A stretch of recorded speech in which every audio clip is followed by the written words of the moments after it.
Have you ever looked at vintage photos of punk rock bands and wondered about the intentional damage to their clothes, especially those notoriously torn jeans? It is more than just a fashion statement. It is a deep dive into counterculture. Punks ripped their jeans primarily as a powerful symbol of rebellion against mainstream society, consumerism, and corporate fashion trends. This deliberate act of destruction was a defiant rejection of perfection and an embrace of raw, anti-establishment individuality.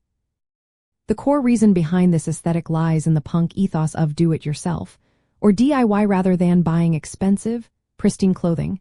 Punks actively deconstructed and customized their garments. This wasn't just about looking different, it was a political statement. They scorned the idea that clothing should be perfect or representing wealth, instead choosing to embody a rugged, often impoverished, working-class look that challenged societal norms. The rips and tears communicated a disdain for capitalist ideals and a celebration of imperfection.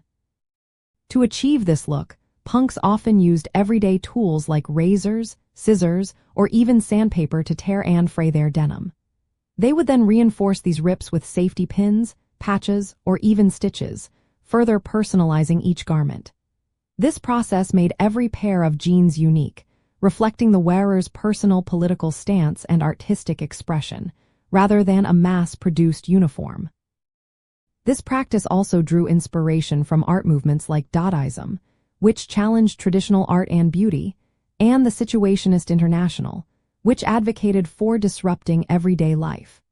Ripped clothing created a visual dissonance, an intentional shock value designed to provoke reactions and force people to confront the perceived ugliness or decay that punk culture embraced. It was not merely about looking edgy. It was about wearing one's philosophy on their sleeve, quite literally. Ultimately, ripped jeans became an iconic emblem of punk rock because they encapsulated the movement's values: autonomy, anti-authoritarianism, and a fierce commitment to expressing personal identity outside of commercial dictates. It was a visible declaration that they refused to conform, choosing instead to create their own rules and their own style, embodying a spirit that continues to inspire rebellion and creative expression today.